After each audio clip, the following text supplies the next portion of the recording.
Her family exiled her to a barren rock canyon. Silas Crandall, who had buried a daughter to the cold in 29 Utah winters, told her, "A woman cannot build shelter from bare rock. You will freeze." She had $13, no family, and needed shelter she could not build. On January 8th, 1887, the temperature dropped 26 degrees in 3 hours. But 5 months earlier, Marta Nyland had never stacked a single stone in her life. She had arrived in Cottonwood Canyon in August of 1886 with a single mule, a canvas bundle of clothes, and $13 folded into the pocket of her dead husband's coat. The coat still smelled like him, like pipe smoke, and the lanolin from sheep's wool, and something underneath that was just Björn, the particular warmth of a man who had slept beside her for 31 years. She had not washed it. She did not intend to.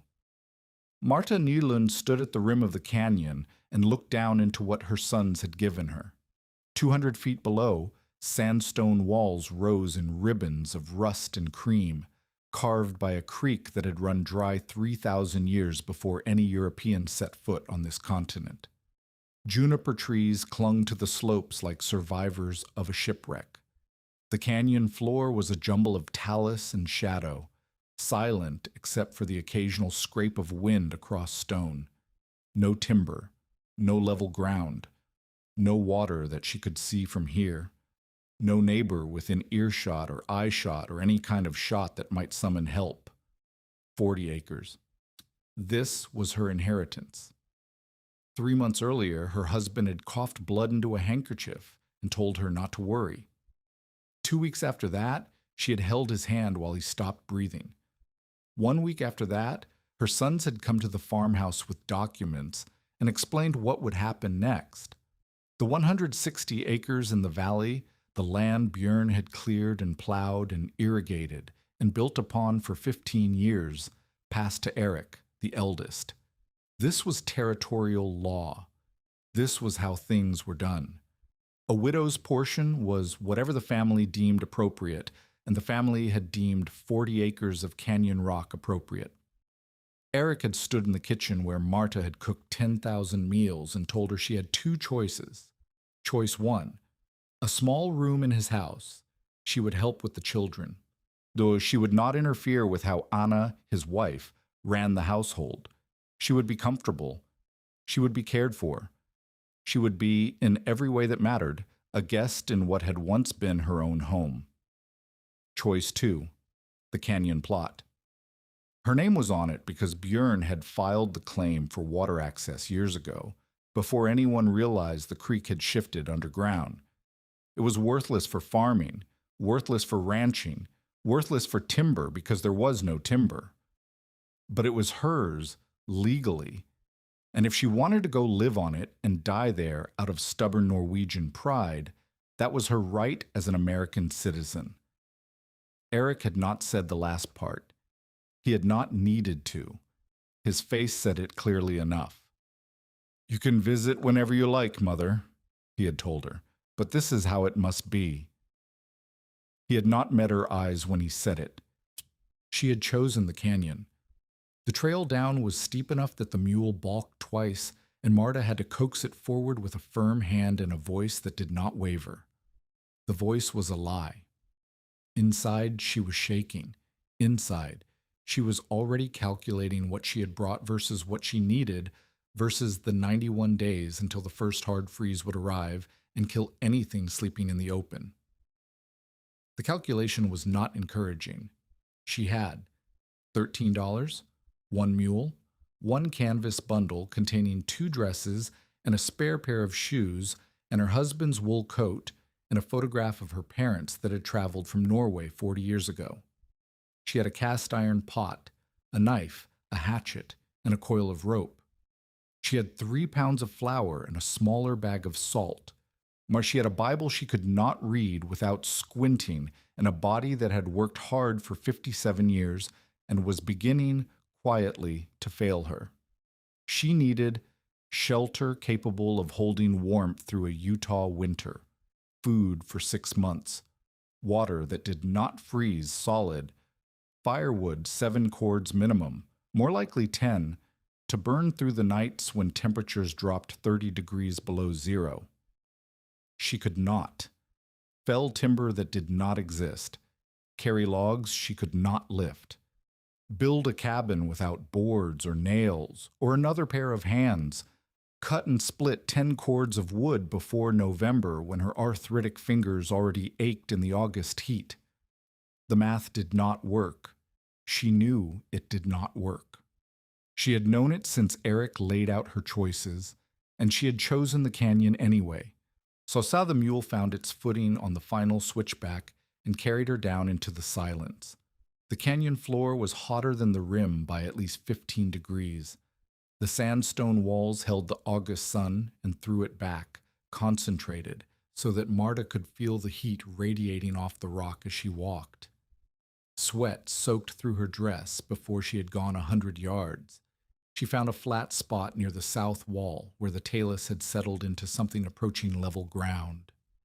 She unpacked the mule. She spread her canvas bundle and sat on it and ate a handful of flour mixed with water, not because she was hungry, but because she knew she would need her strength. Then she looked at what she had. Rock. Miles of rock in every direction. Sandstone boulders tumbled from the cliffs above. Smaller stones scattered across the canyon floor like the abandoned toys of giants. The juniper trees she had seen from above were fewer than she had hoped, scrubby and twisted, none thick enough to serve as cabin logs, most growing in impossible positions on the cliff face. She had rock. She had rock and nothing else. A sensible woman would have climbed back up that trail and accepted Eric's offer. A sensible woman would have admitted that 57 was too old to start again, that widowhood meant dependency, that the canyon was not a home but a grave waiting to be filled.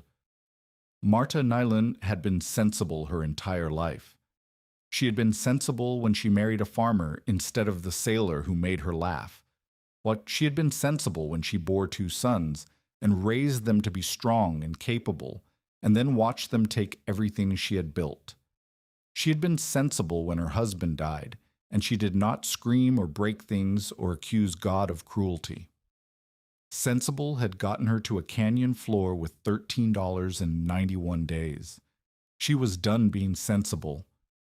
She spread her blanket against the base of the south wall and lay down in the shade of a juniper. The stone was warm against her back, almost hot. She could feel it through the blanket, through her dress, through the worn fabric of her husband's coat that she had folded into a pillow. Stone remembering the sun. She closed her eyes and slept. Silas Crandall arrived 2 days later. You're riding a gray gelding that picked its way down the canyon trail like it had done this 100 times before. Marta heard the hooves on stone before she saw him. She was kneeling beside a spring she had found, a trickle of water seeping from a crack in the cliff face, barely enough to fill her pot in an hour, and she did not stand up when the old man approached. She knew who he was. Everyone in San Juan County knew Silas Crandall. He had arrived in Utah Territory in 1857, a year before Marta had left Norway. He had buried 2 wives. He had buried 3 children, including a daughter who froze to death during the hard winter of 1880. He had built his cabin with hand-split timber at 35 years old, and he still cut his own firewood at 64. When new settlers arrived, Silas was the one they came to for advice. When widows made foolish decisions, Silas was the one the community sent to talk reason. He dismounted slowly, the stiffness of age visible in every movement, and tied his horse to a juniper branch. He walked toward Marta with the careful assessment of a man who had seen many people die and could calculate the odds of survival the way another man might calculate the cost of lumber. Marta, he said her name like a diagnosis. Silas. She kept kneeling by the spring. Your boys asked me to check on you.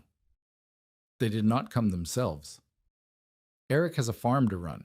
Anders is 50 miles north at the railhead. Eric has always been busy when something uncomfortable needs doing. Silas did not argue the point. He looked around the canyon floor, the scattered boulders, the scrubbed juniper, the complete absence of anything resembling building material, and his face settled into the expression of a man confirming what he already knew. Marta, I have buried friends who had more than you have. Men, young men with strong backs and good axes and timber within hauling distance. He paused. This canyon has no timber. A woman cannot build without timber. The Anasazi built in canyons, Marta said. They did not use timber.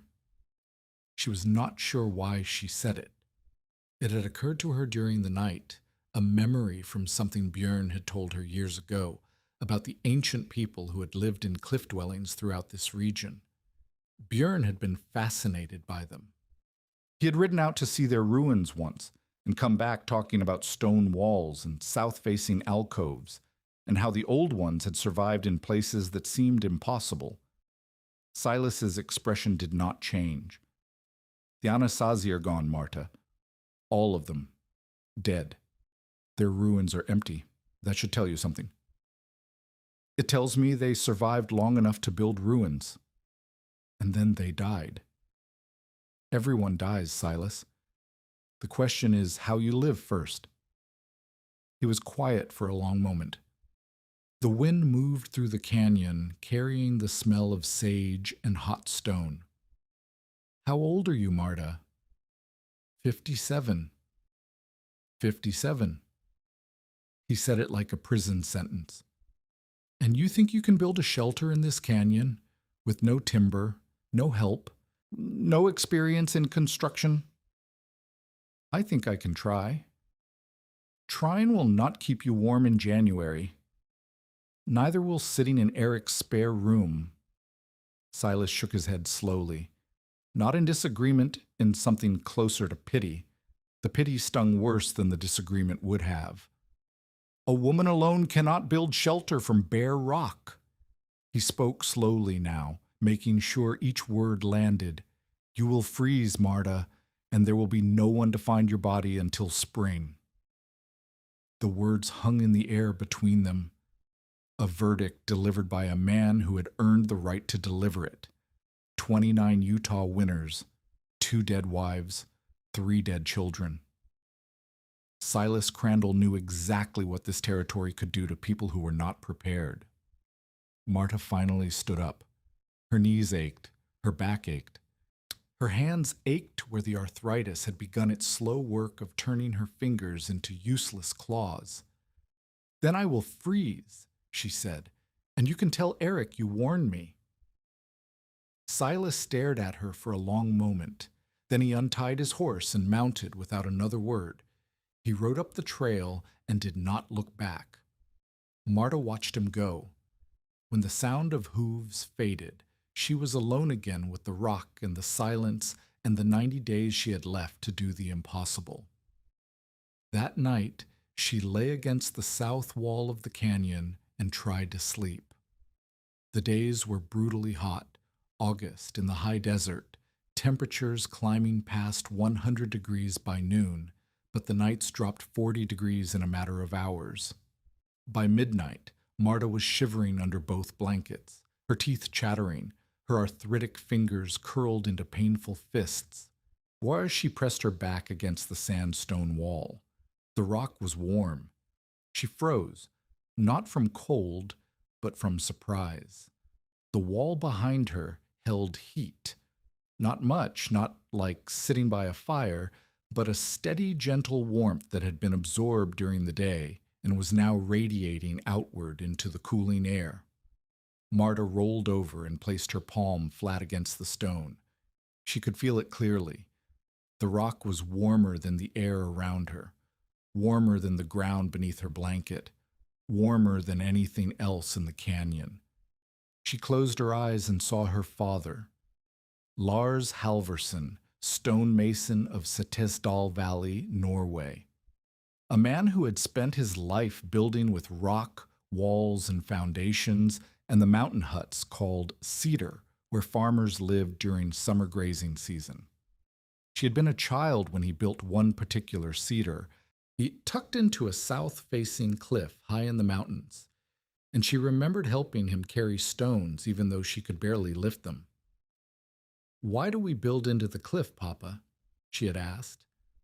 "Because the cliff is a stove," he had told her. "Watch. The sun shines on the rock all day. The rock holds the heat. At night, when the cold comes, the rock gives the heat back. You do not need to burn wood. You burn the sun." She had not understood it then. She was 8 years old, interested more in the wildflowers that grew in the alpine meadows than in her father's construction techniques. But she remembered it now. She remembered the way that cedar had felt on autumn nights, the back wall almost warm to the touch while the wind howled outside.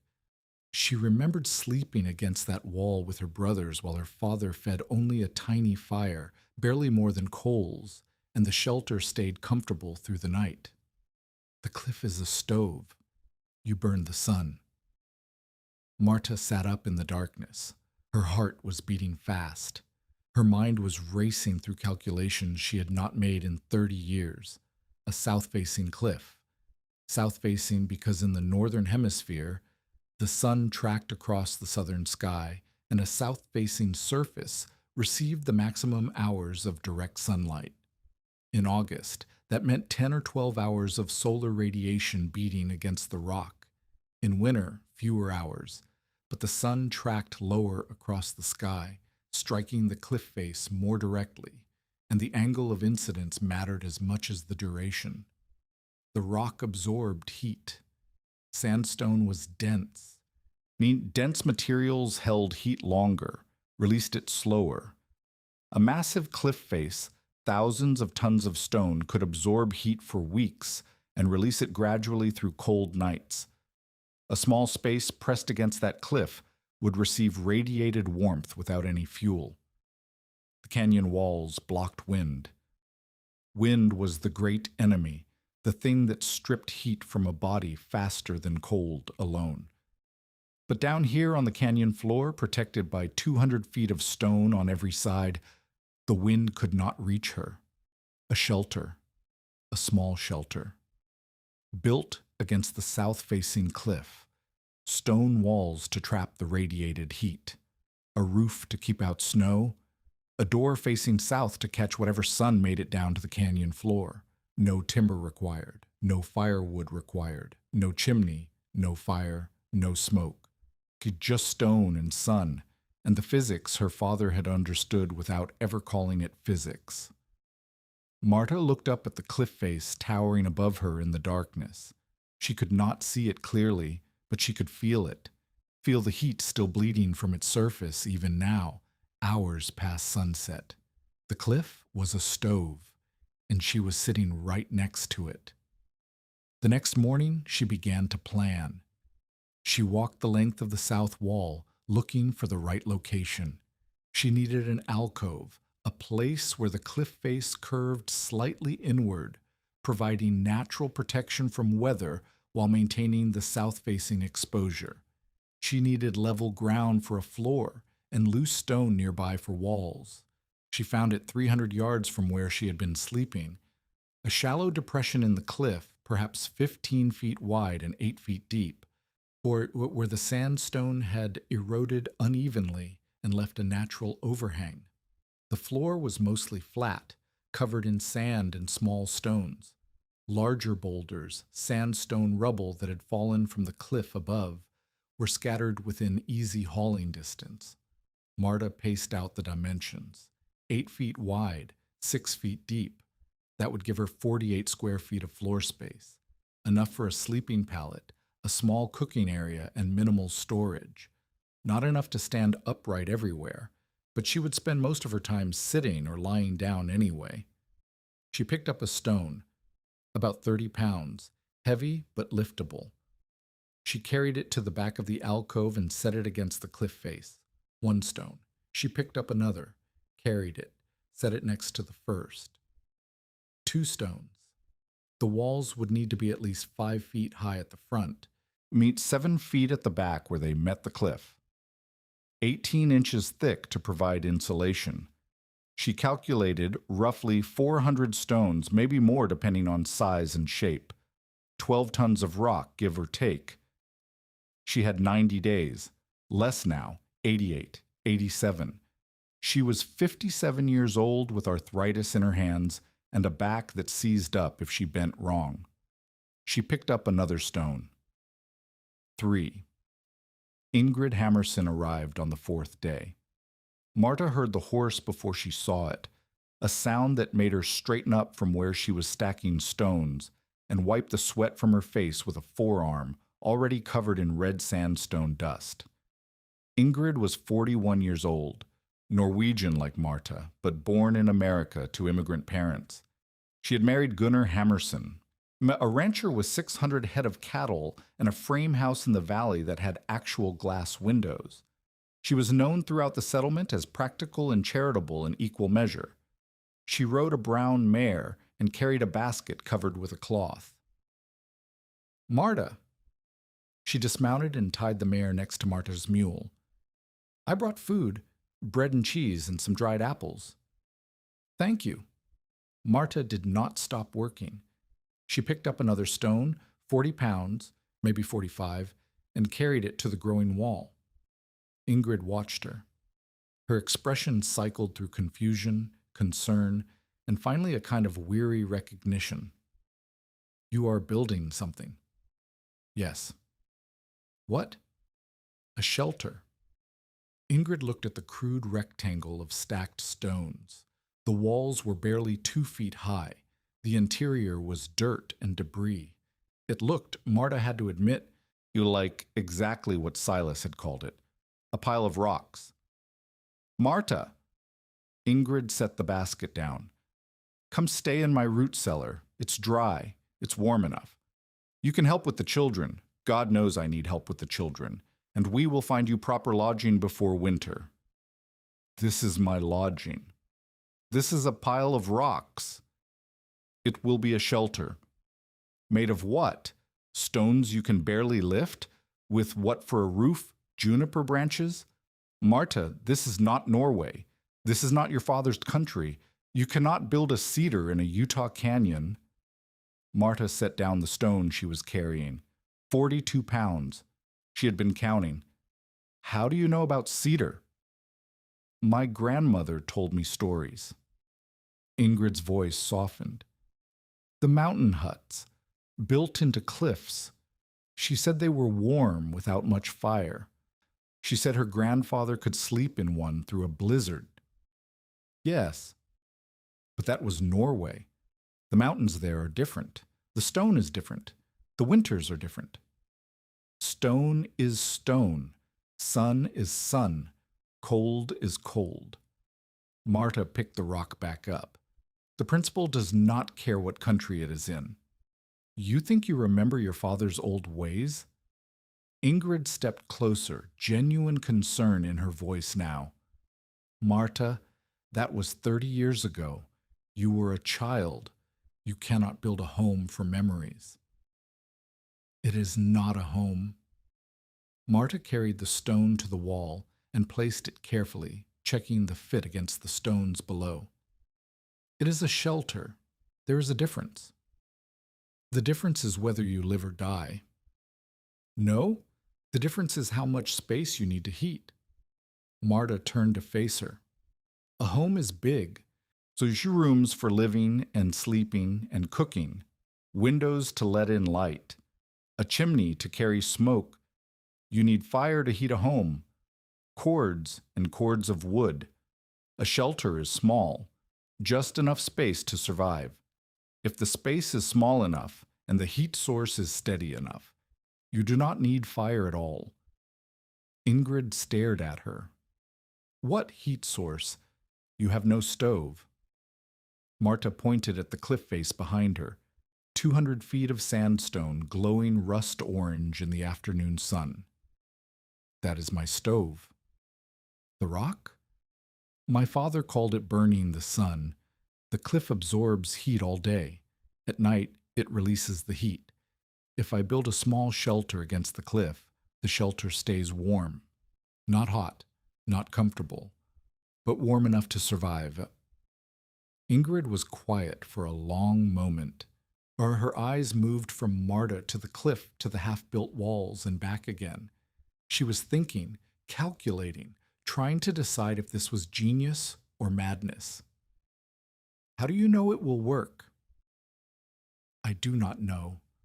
Marta bent to pick up another stone. I remember. I hope. I have nothing else. Marta, Ingrid's voice caught. Please, think about this. If you are wrong, if I'm wrong, I die. If I'm right, I live.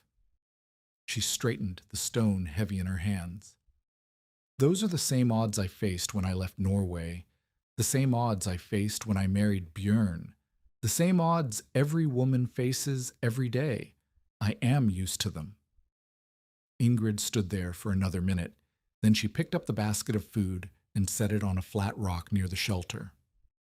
I will come back next week, she said, and the week after.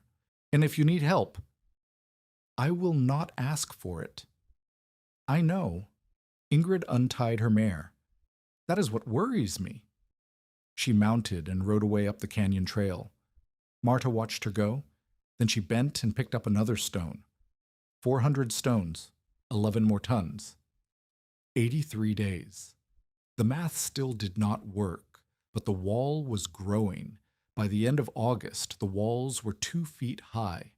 Marta had moved perhaps 1,200 pounds of stone. Her hands were blistered and bleeding. Her back seized up every morning, and it took her an hour of slow stretching before she could bend properly. She had lost weight, 8 or 10 pounds, she guessed, though she had no scale to confirm it. The flour was half gone. The salt was running low. She had spent 3 of her $13 on cornmeal from a trader who passed through the valley, and she rationed it carefully, a handful each morning, mixed with water from the seep spring, cooked into a paste that provided energy without satisfaction. She dreamed about bread, about meat. About her husband's cooking, Björn had been better in the kitchen than she was, a secret they had kept from everyone about stew thick with potatoes and onions, and chunks of beef so tender they fell apart on her tongue.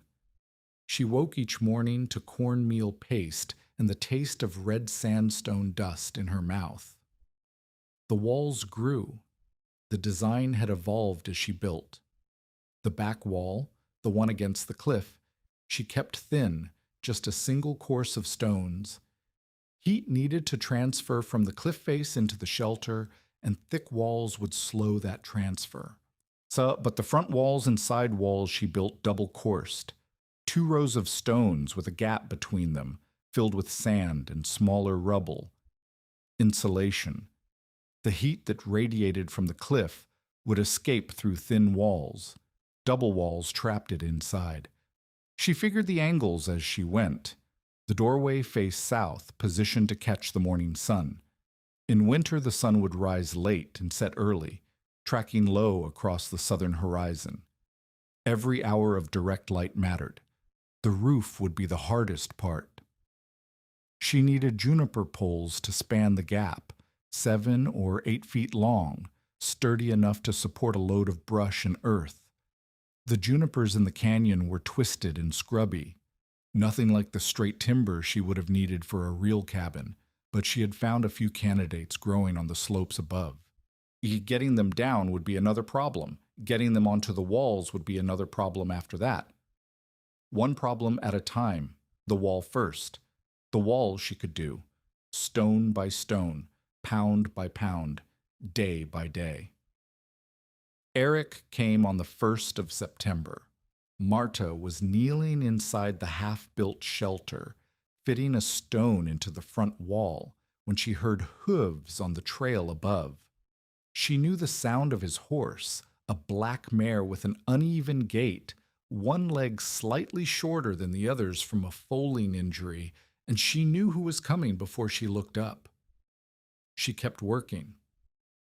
Eric appeared at the canyon floor 20 minutes later. He dismounted and tied his horse next to her mule without speaking. Then he walked toward the shelter and stood at the edge of the low walls, looking down at his mother. He was 32 years old. He had Björn's face, the same strong jaw, the same blue eyes, the same way of pressing his lips together when he was thinking, and he had Björn's build, broad-shouldered and thick through the chest. But where Björn had been patient, Eric was sharp. Where Björn had listened, Eric pronounced. He was wearing a clean shirt and clean trousers. His boots were polished. He looked like a man who had come to conduct business. Mother, Eric, Silas told me about your shelter. He made the word sound like an insult. He says you are building a pile of rocks against a cliff. That is approximately correct. He says you believe the cliff will heat it like a stove. Also correct. He says you will freeze to death before Christmas. Silas has said many things. Marta picked up another stone and fitted it into place. He has not always been right. Eric stepped over the low wall and into the shelter.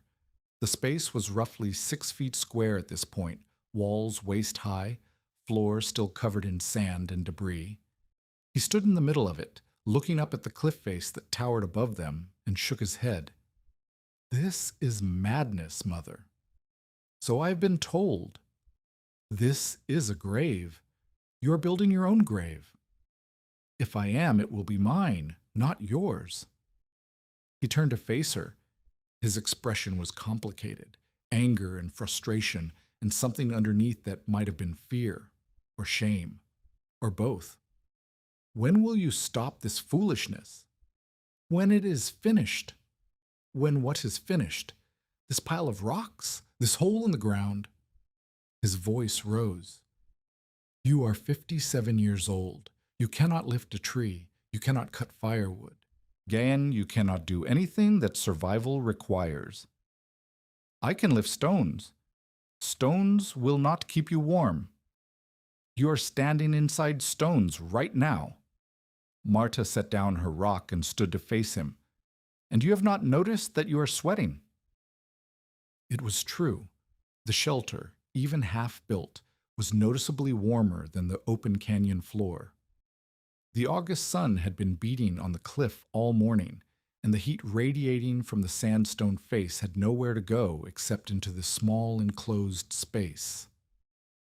Eric looked at the cliff behind him, then at the walls around him, then at his mother. It is August, he said. The cliff is hot because it's summer. What happens in December when the sun barely rises? What happens in January when the cold settles in and does not leave for weeks? The cliff will hold less heat, but it will hold some. Some is not enough. Some is more than nothing. Some is more than freezing. Marta stepped toward her son. What would you have me do, Eric? Come crawling to your house? Live in your spare room? Help Anna with the children while she rolls her eyes at the mad Norwegian widow who could not accept her place? You would be alive. I would be a ghost. Her voice hardened. I did not spend 57 years becoming your father's partner, building his farm, raising his children, burying his dreams when they died too young. I did not do all of that to become a burden passed from room to room until someone is finally relieved enough to bury me. No one sees you as a burden. Everyone sees me as a burden. That is what widows are. Mouths to feed, hands too weak to work, bodies too frail to survive alone. That is what you see when you look at me. Do not pretend otherwise. Eric's jaw tightened. For a moment he looked exactly like his father in the moments before Björn would say something he regretted. You will come crawling back by November, Mother. His voice was cold now, controlled. And when you do, you will live by my rules. My house, my family, my authority. Are you prepared for that? Marta held his gaze. Are you prepared for a mother who would rather die than live under your roof? The silence between them stretched. Eric's face went through several expressions: shock, hurt, fury, something almost like grief, before settling into a mask. Then die, he said, but do not expect me to come collect your body. He stepped over the wall and walked to his horse. He mounted without looking back. He rode up the trail without a word. Marta watched him go. When the sound of hooves faded, she was alone again with the rock and the silence and the walls that were 2 feet high and needed to be 7. She picked up another stone. September passed in a blur of labor. Marta developed a routine. Wake at dawn. Drink water from the spring. Eat a handful of cornmeal paste. Stretch until her back could bend. Then work until her body refused to continue. The walls rose inch by inch. She scavenged stones from increasingly distant parts of the canyon floor, dragging them on a crude sled she had fashioned from juniper branches. The larger stones, 60, 70, 80 pounds, she could not lift directly. She learned to roll them onto the sledge, drag the sledge to the shelter, then lever them into place using a juniper pole as a pry bar. It was brutally inefficient. A young man could have done in one day what took her a week. But she had no young man. She had only herself. Her body paid the price. The blisters on her hands broke and bled and calloused over and broke again. Her shoulders ached from the constant lifting. Her knees creaked when she stood. The arthritis in her fingers spread, curling her knuckles into painful angles. She kept working. By mid-September, the walls were 4 feet high. By month's end, they reached 5 feet. She had moved, by her count, roughly 370 stones, 6 tons, nearly halfway there, but she was running out of time. October was coming. The first frost could arrive any week, and she had not yet addressed the hardest problem of all, the roof. She stood inside the shelter at sunset on September 30th and looked up at the open sky. The walls were 5 feet high at the front, almost 7 at the back where they merged with the cliff. The space was enclosed on 3 sides, but it was still open to the elements. A roof required poles, juniper poles, 8 feet long minimum, thick enough to support a load of brush and packed earth. She had identified 6 candidates growing on the slope above the shelter, twisted trees, but with trunks thick enough to serve. She had cut the first one yesterday. It had taken her 4 hours of work with her hatchet, and the effort had left her so exhausted that she had slept through most of today. And now the pole lay at the top of the slope, 40 feet above her shelter, and she could not move it. 60 pounds, maybe 70. Far heavier than any stone she had lifted. First she had tried to drag it down the slope, and nearly broken her ankle when it slipped and rolled. She had tried to carry it across her shoulders and collapsed after 10 steps. She needed 7 poles. She could not move 1. The wall building had been possible because stones came in different sizes. She could choose smaller ones, make more trips, compensate for her weakness with persistence. But the poles were what they were. She could not cut them into pieces. That would defeat the purpose. She could not make them lighter. She could not will her 57-year-old body to lift what it could not lift. For the first time since she had entered the canyon, Marta sat down in the dirt and cried. Word had spread through the valley. Marta learned this when Ingrid returned on the 3rd of October, bringing not food this time, but news. They are calling you mad, Ingrid said. She sat on a boulder outside the shelter, watching Marta struggle to lift a pole that refused to move. Björn Nylund's widow has gone crazy, building with rocks in a canyon like some ancient savage. Marta did not look up. She was trying a new technique, threading a rope around the pole, looping it over a high juniper branch, using the tree as a crude pulley. It was not working. The Mormon wives say this is what happens when a widow refuses to accept her station. Ingrid's voice was carefully neutral. The Norwegian immigrants are embarrassed. They say you make them look foolish. I'm not trying to represent anyone. The rope slipped. The pole thudded back to the ground. Marta's arms screamed. Eric says he has disowned you. That made her look up. What? He announced it at the trading post. Said you are no longer his mother. Said if anyone finds you dead, they should bury you where you lie because he will not pay for transport. Marta stared at Ingrid. Then, slowly, she began to laugh. It was not happy laughter. It was the laughter of exhaustion and absurdity, the kind that comes when things have gotten so bad that the only response left is to recognize the joke. He disowned me.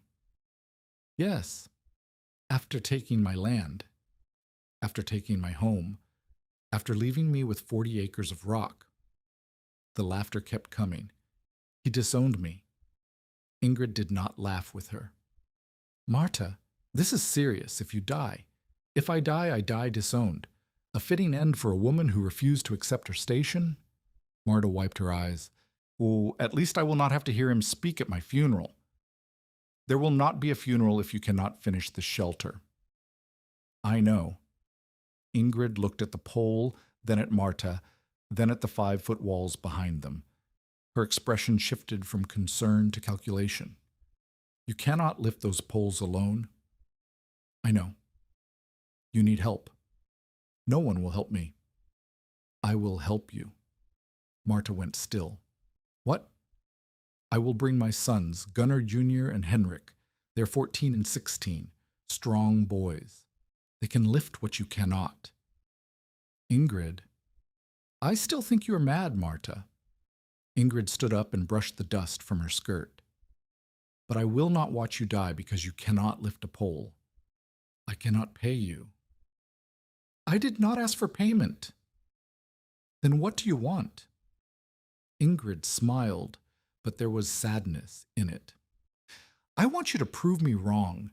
I want you to build this shelter and survive this winter and make Silas Crandall eat his words. She paused. And if you do not, if you freeze anyway, at least I will know I tried. Marta stood there for a long moment, the rope still in her hands, the pole still lying useless on the ground. When can they come? Tomorrow. Tomorrow. October 4th. 40 days until the hard freeze.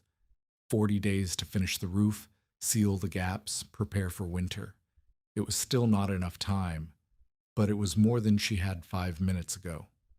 Thank you, Marta said. Thank me when spring comes, Ingrid replied. If it comes.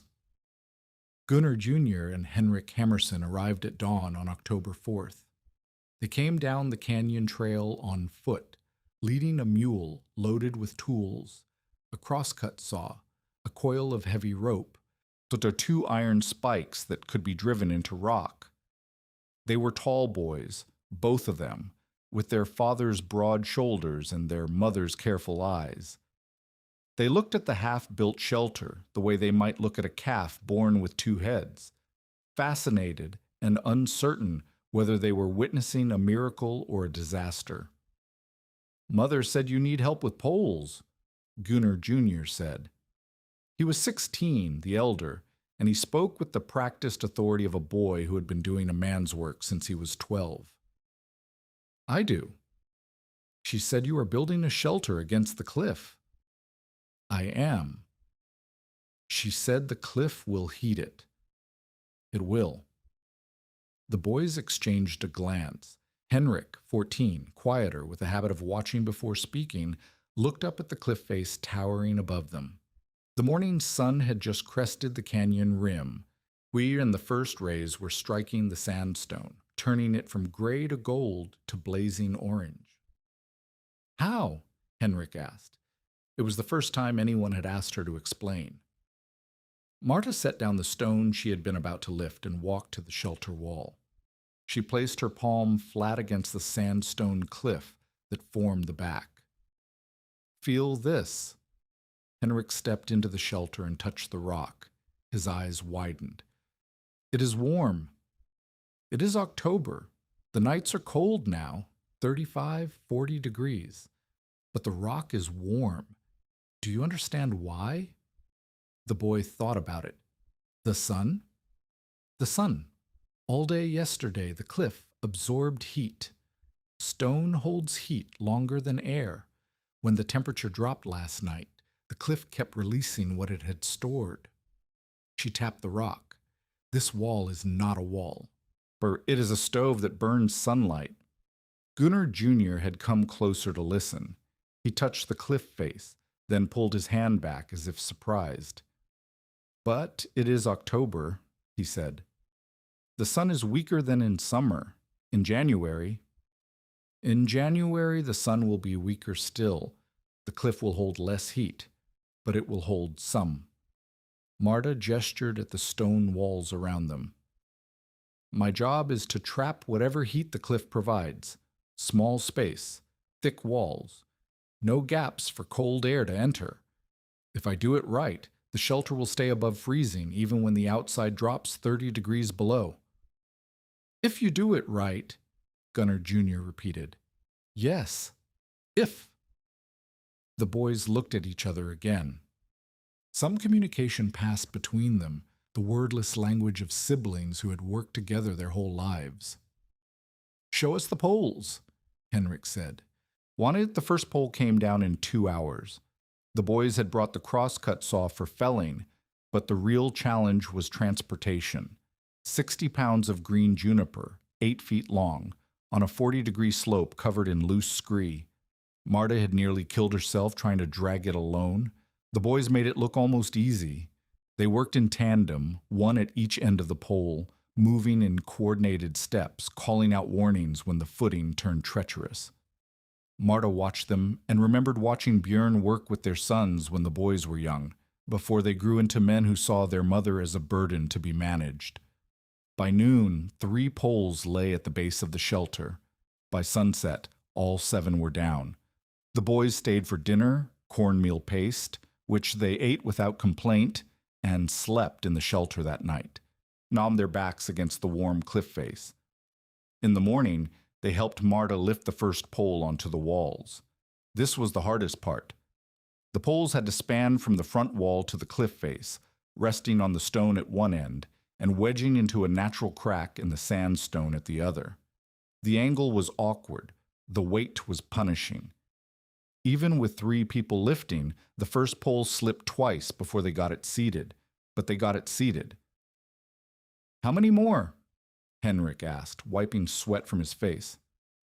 6. Today? Marta looked at the sky. Clear. Cold. The first frost had come 3 nights ago, and the temperature had not climbed above 50 since. Today. They worked until dark. They positioned all 7 poles.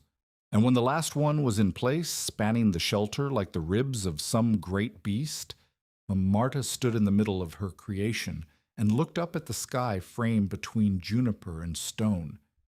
It was not a roof, not yet, but it was the skeleton of a roof, the bones that everything else would hang from. We have to go, Gunnar Jr. said. Father expects us back by tomorrow.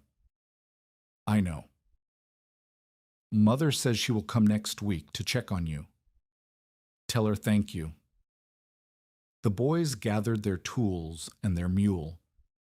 Henrik paused at the edge of the shelter, looking back at the walls and poles and the cliff towering above it all. Will it work? It was the question everyone asked, the question Marta asked herself every night before she slept and every morning when she woke.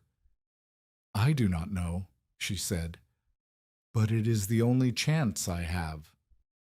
Henrik nodded slowly. Then he turned and followed his brother up the trail. Marta watched them go. When the sound of their footsteps faded, she was alone again. But the poles were up. The skeleton was complete. Now she had to give it skin. The roof took 12 days. Marta had hoped for 10. She had planned for 8. but her body had other ideas. On the third day of roof work, she woke with a fever. Not high, not dangerous, but enough to slow her down, to make every movement feel like she was pushing through water. She worked anyway, dragging juniper branches from the slopes above, weaving them between the poles to create a lattice that would support the final layer of earth. On the fifth day, the fever broke. On the sixth day, her back seized so badly that she could not stand for 3 hours. She lay on the shelter floor, staring up at the half-completed roof, and wondered if this was how it ended, not freezing to death, but simply breaking down, piece by piece, until she could no longer move. She got up. She kept working. The design required layers. First, the poles, then juniper branches woven between them, thick enough to support weight, then smaller brush, sagebrush, rabbit brush, whatever she could gather, packed into the gaps. Then 6 inches of earth shoveled over the whole thing, creating a solid mass that would insulate against cold and shed water when it rained. The earth was the hardest part. She had no shovel, could not afford one, had not thought to bring one, so she used a flat stone and her bare hands. She scraped soil from the canyon floor into a canvas sack, hauled the sack to the shelter, climbed onto the walls, and spread the soil over the brush. 2 pounds at a time. Perhaps 300 pounds per day. The roof needed at least 800 pounds of earth to be properly insulated. 800 pounds. 3 days minimum if everything went perfectly. Nothing went perfectly. On the 8th day, it rained. Marta woke to the sound of water hitting canvas, her crude bedroll, which she had rigged as a temporary cover over the unfinished roof. The rain was light but steady, and it continued for 2 days. The earth she had already spread turned to mud. The brush beneath it grew sodden. She could not add more soil until everything dried, and nothing would dry while the rain continued. She huddled in the shelter, wrapped in Björn's coat, and watched the water drip through the gaps in her unfinished roof. For the first time, she seriously considered giving up. She could climb the trail. You walk to Ingrid's ranch, accept charity, survive the winter in someone else's root cellar, eating someone else's food, owing a debt she could never repay. She would live. She would hate every moment of it, but she would live. The rain kept falling. The temperature kept dropping. The forecast, or what passed for forecasting in 1886, which was mostly old men looking at the sky and making pronouncements, said more storms were coming. The winter of 86-87 was going to be bad. Everyone could feel it. She pulled Björn's coat tighter around her shoulders and breathed in the fading smell of pipe smoke and lanolin. "I cannot do this," she said aloud. The words hung in the wet air. No one answered. "I cannot do this alone." Still no answer. The rain dripped through the gaps, which her hands ached with cold and arthritis. Her back throbbed from days of hauling soil. She was 57 years old. She had $9 now, after buying cornmeal and salt. She had a half-finished shelter that might or might not keep her alive. She had a son who had publicly disowned her and a community that thought she was mad. She had nothing. She had less than nothing. And then quietly, in the silence between raindrops, she heard her father's voice. Stone remembers the sun. It was not real. She knew it was not real. Lars Halvorsen had been dead for 23 years, buried in a churchyard in Setesdal that Marta had not visited since she was 34. But she heard him anyway, the way she had heard him all her life, his patient voice explaining things she was too young to understand, now trusting that someday the knowledge would matter. The cliff does not care about rain, Marta. The cliff does not care about cold.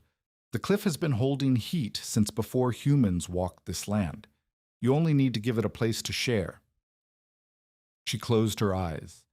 When she opened them, the rain was still falling. Her body still hurt.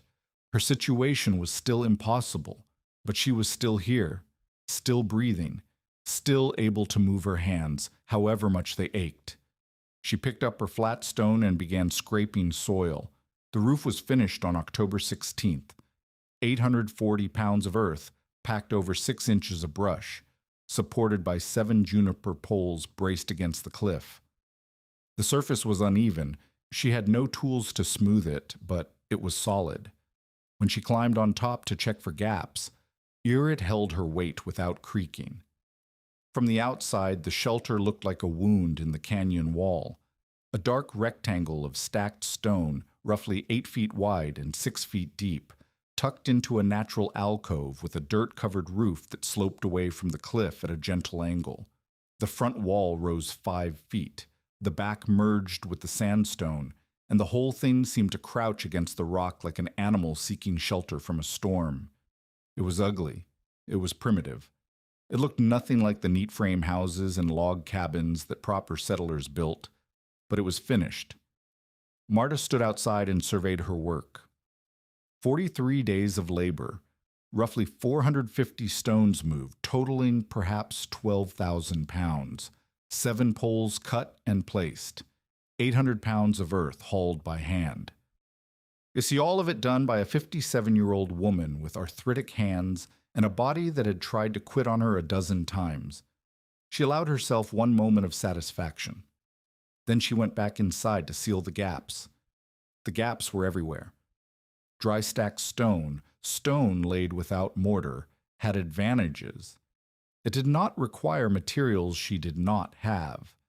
It allowed her to work alone, fitting stones together by shape rather than binding them with cement.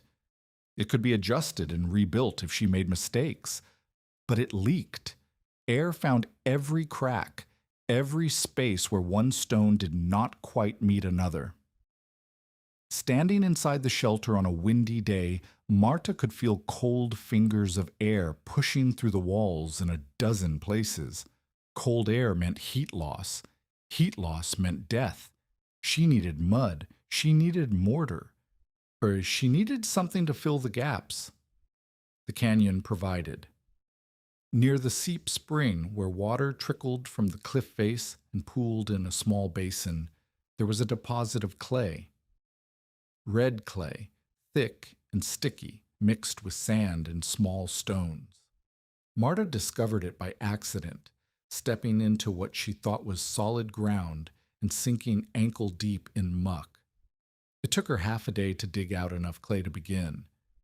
It took her 3 more days to mix it with water, carry it to the shelter, and pack it into every gap she could find.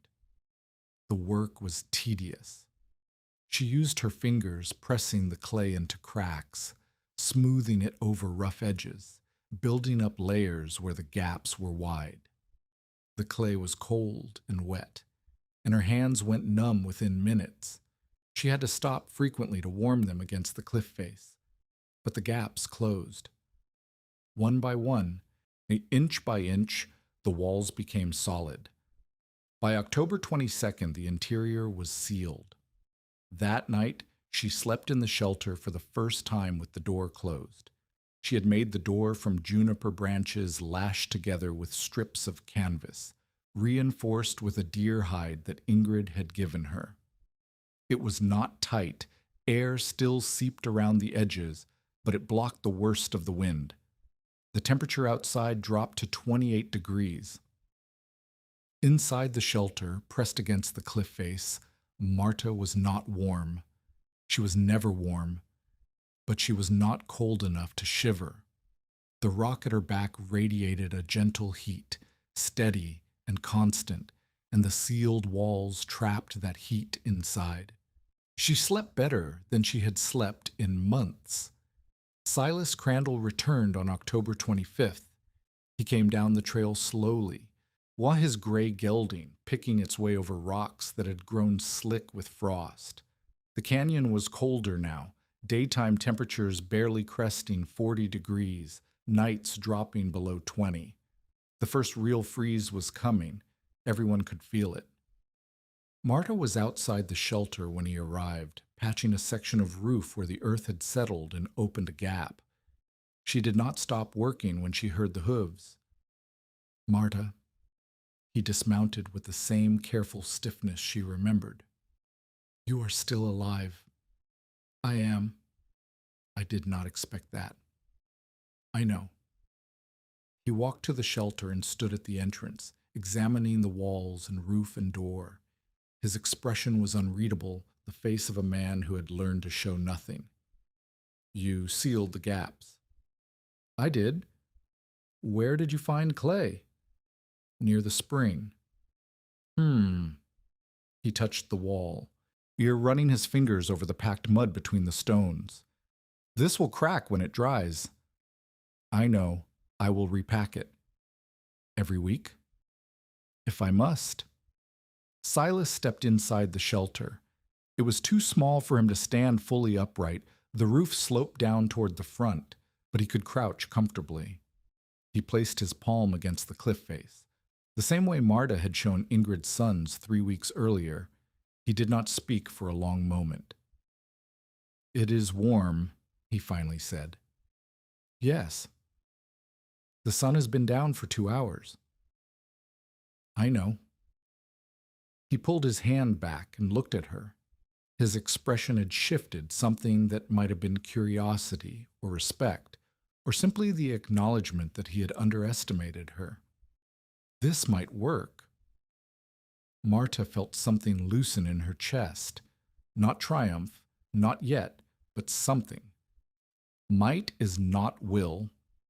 No. Silas ducked back out of the shelter and stood in the fading light. The real cold has not come yet. January is the killer. The blizzards, the storms that drop temperatures 40 degrees in an hour. The cold that settles in and does not leave for weeks. He looked at her. This shelter might hold 30 degrees below. Might. But if the storms hit hard, if the temperatures stay down, if the wind finds a way in, then I die. Then you die. I know the risks, Silas. Do you? His voice was not unkind, but it was direct. Do you know that 2 winters ago, a man froze to death in a cabin with a stone fireplace and 3 cords of wood? His fire went out in the middle of the night, and he was too cold to wake up and relight it.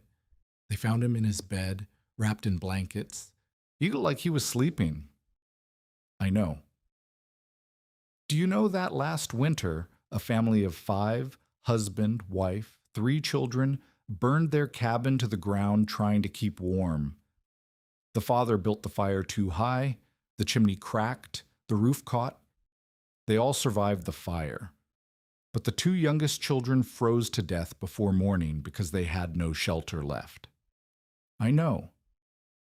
Do you know that this winter is going to be worse? Silas stepped closer, his voice dropping. The old-timers are talking. The signs are bad. The cattle are growing thick coats.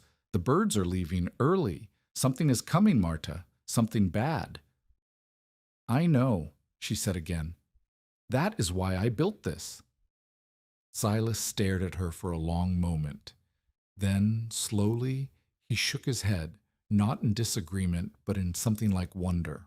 You are either the bravest woman in Utah territory, he said, or the most foolish. Perhaps both. Perhaps. He untied his horse. I will come again in December, if you are still alive. I will be. We will see. He mounted and rode up the trail. Marta watched him go, then turned back to the roof patch she had been working on. Might work? Might.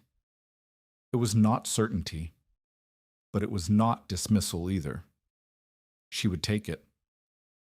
November arrived with ice. The first hard freeze came on November 8th, temperatures dropping to 12 degrees and staying there for 3 days.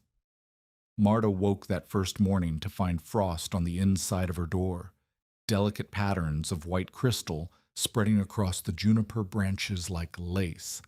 But inside the shelter, pressed against the cliff face, the temperature held at 33 degrees, just 21 degrees warmer than outside, a differential that meant the difference between life and death.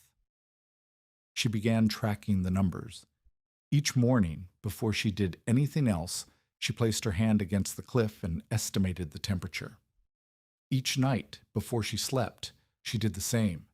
She had no thermometer, could not afford one, would not have known how to use one anyway, but she could feel the difference. She could feel when the rock was warmer or cooler, when the air inside held more or less heat. November 10th, exterior, 18 degrees, interior 34. November 15th, exterior 12 degrees, interior 31. November 20th, exterior 8 degrees, interior 29. The differential was narrowing. As the days grew shorter and the sun tracked lower across the sky, the cliff absorbed less heat. The interior temperatures dropped in response, not dangerously, not yet, but noticeably. Marta reinforced the door with another layer of hide. She packed more clay into gaps she had missed. She gathered sagebrush and rabbit brush and dried it inside the shelter, creating a pile of emergency fuel in case she needed a fire. She hoped she would not need a fire. Fire meant smoke. Smoke meant a chimney or a hole in the roof, and either one meant heat loss. The whole point of the design was to survive without fire, using only the thermal mass of the cliff, but she kept the brush anyway, just in case. Ingrid visited on November 23rd. She came with news and food, more bread, some dried venison, a small pot of honey that Marta received with an emotion dangerously close to tears. They sat inside the shelter, backs against the warm cliff face, and shared the honey on pieces of bread while Ingrid told her what was happening in the valley. "The winter is going to be bad," Ingrid said. "Everyone says so. The ranchers are bringing their cattle in early. Gunnar sold half our herd last week, said he would rather take the loss now than watch them freeze in January." "Smart." "Maybe." Ingrid looked around the shelter. "Your walls are holding." "So far." "The clay is not cracked." "I repack it every third day." "That must be exhausting." Marta shrugged. "Less exhausting than freezing." Ingrid smiled, but there was worry in it. "Silas came by the ranch last week. He said he visited you." "He did." "He said the shelter might work." "Might, not will." "He said you might be the bravest woman in Utah territory." Marta snorted. "Or he said I might be the most foolish." "He said both." Ingrid reached out and touched the cliff face behind them. "Marta, I have to ask, what happens if it does not work? What happens if January comes and the temperatures drop and the cliff cannot hold enough heat? What do you do then?" It was the question Marta had been avoiding, the question that woke her at 3 a.m. and would not let her sleep. "I do not know," she admitted. "I have fire supplies, brush and dead wood, enough to keep a small fire burning for perhaps a week. After that—" She trailed off. "After that?" "After that, I'm dead, or I walk to your ranch and beg for shelter." She looked at Ingrid. "But I will not do that unless I have no choice. I did not build this shelter to abandon it at the first sign of difficulty." "The first sign of difficulty was August, Marta. This is November. You have been fighting difficulty for 3 months. Then I will fight for 3 more. Ingrid was quiet for a long moment. Outside the shelter, the wind was picking up, a cold wind from the north, carrying the smell of snow. "The Mormon wives are saying you have made a deal with the devil," she said finally. "They say no Christian woman could survive in a pile of rocks without supernatural help." "What do the Norwegian wives say?" "They say your father must have been a very good teacher." Marta almost smiled. "He was." "They also say you are too stubborn to die." "Also true." Ingrid stood, brushing crumbs from her skirt. "I will come again before Christmas." "If the weather allows." "And if it does not?" "Then I will come after Christmas, or in January, or whenever the storms let me through. She looked down at Marta with an expression that was equal parts affection and frustration. You are not allowed to die, Marta Nilund. I have invested too many hours worrying about you. I will try to oblige. Ingrid left. The wind continued to rise. By nightfall, snow was falling, the first significant snow of the season, thick flakes that accumulated on the roof of the shelter and drifted against the walls. Marta sealed the door and pressed her back against the cliff. November 23rd, exterior. 22 degrees, interior 36. The rock was still warm. The shelter was still holding. But January was coming. December passed in a blur of cold. The temperature dropped below zero for the first time on December 3rd. It stayed below zero for 6 days. Marta spent most of that week inside the shelter, venturing out only to gather snow for water and to check the integrity of her walls. The clay was cracking. The freeze-thaw cycle was harder on it than she had expected, water seeping into the gaps, freezing, expanding, splitting the packed mud apart. She repaired what she could, but the work was endless. Every third day became every other day. Every other day became every day. Her food supplies were holding, barely. The honey was gone. The bread was gone. She was down to cornmeal and dried venison and the occasional handful of pine nuts she gathered from the scattered pinyon trees above the canyon. She was thin, thinner than she had been in 20 years. Her dress hung loose on her frame, and her face in the reflection of her water pot looked gaunt and hollow. But she was alive. December 10th, exterior -4 degrees, interior 28. December 15th, exterior -8 degrees, interior 26. December 20th, exterior 2 degrees, a warm spell, interior 38. December 25th, exterior -12 degrees, interior 24. Christmas Day. Marta spent it alone in her shelter, eating cornmeal paste and thinking about Björn. About their first Christmas in America when they had nothing but each other and a single candle and a belief that things would get better. About the last Christmas before he died, when he had given her a shawl he had saved for months to afford, and she had cried because she knew he could not afford it. She missed him. She missed him every day, but she missed him most on days like this, when the silence was too loud and the cold was too present and there was no one to share the burden of simply being alive. She did not cry. She had used up her tears in October, during the rain, when she had almost given up. Now there was nothing left but endurance. The cliff face was warm against her back, 24 degrees inside when it was 12 below outside, a 36-degree differential. The rock was still holding heat, still radiating it into the small space she had carved out of nothing. "Thank you," she said to the cliff. It did not answer, but she said it anyway. The new year arrived with ice. January 1st, 1887. Marta woke to a world encased in frost, every surface glittering, every branch weighted down with frozen mist. On the temperature had dropped to -18 degrees overnight, the coldest she had measured since arriving in the canyon. Inside the shelter, 22 degrees, a 40-degree differential. The cliff was performing beyond what she had dared to hope, but the cold was only beginning. The first week of January brought storm after storm, not blizzards yet, but steady snowfall that accumulated on the mesa above and drifted into the canyon in white curtains. The trail up to the rim became impassable. Marta was trapped. She did not mind. She had prepared for this. She had food, enough for another month if she rationed carefully. She had water. Snow melted in her pot over a tiny fire of dried brush. She had shelter. And she had the cliff. January 4th, exterior -22 degrees, interior 20 degrees. January 6th, Exterior minus 16 degrees, interior 23. January 8th.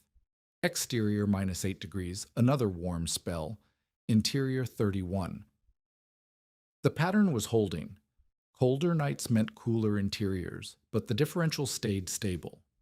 The cliff was absorbing what heat the winter sun provided, fewer hours now, weaker rays, and releasing it steadily through the long nights.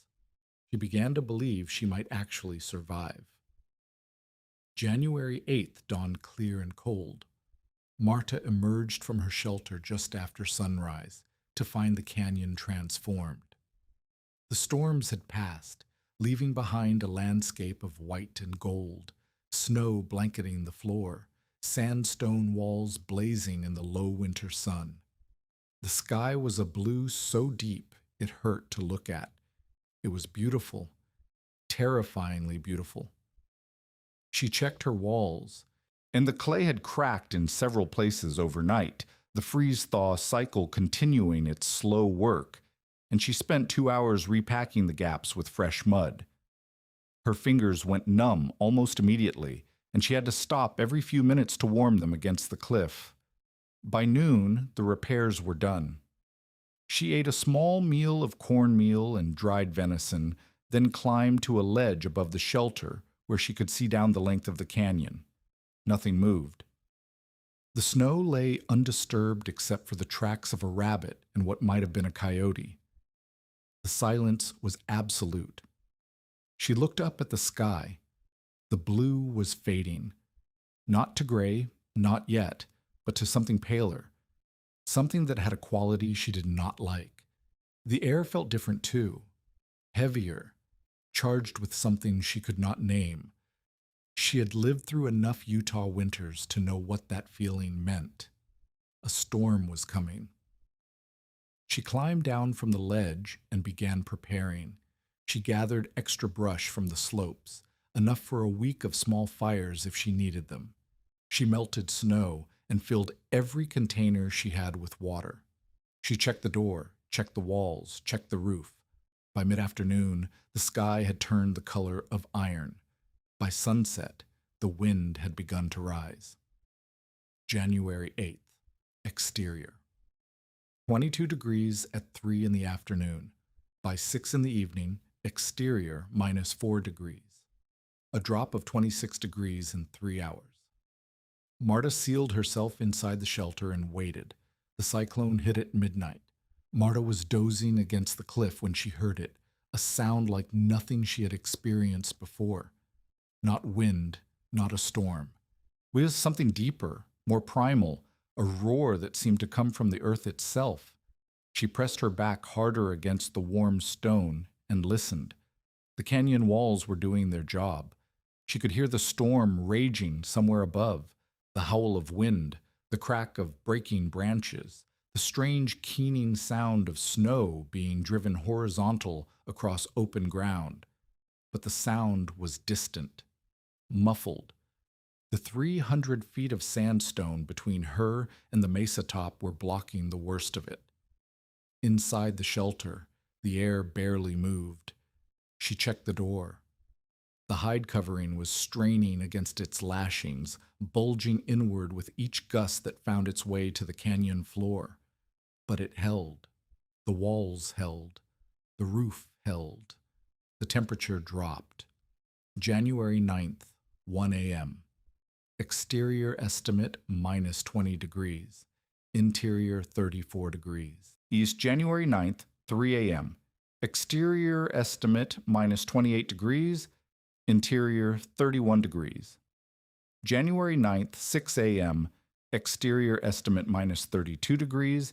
Interior 29 degrees. The coldest she had measured. The coldest anyone in San Juan County had measured in years. And still the shelter held. The cliff face at her back was warm. Not hot. It had never been hot, but warm enough that she could feel the difference between the stone and the air.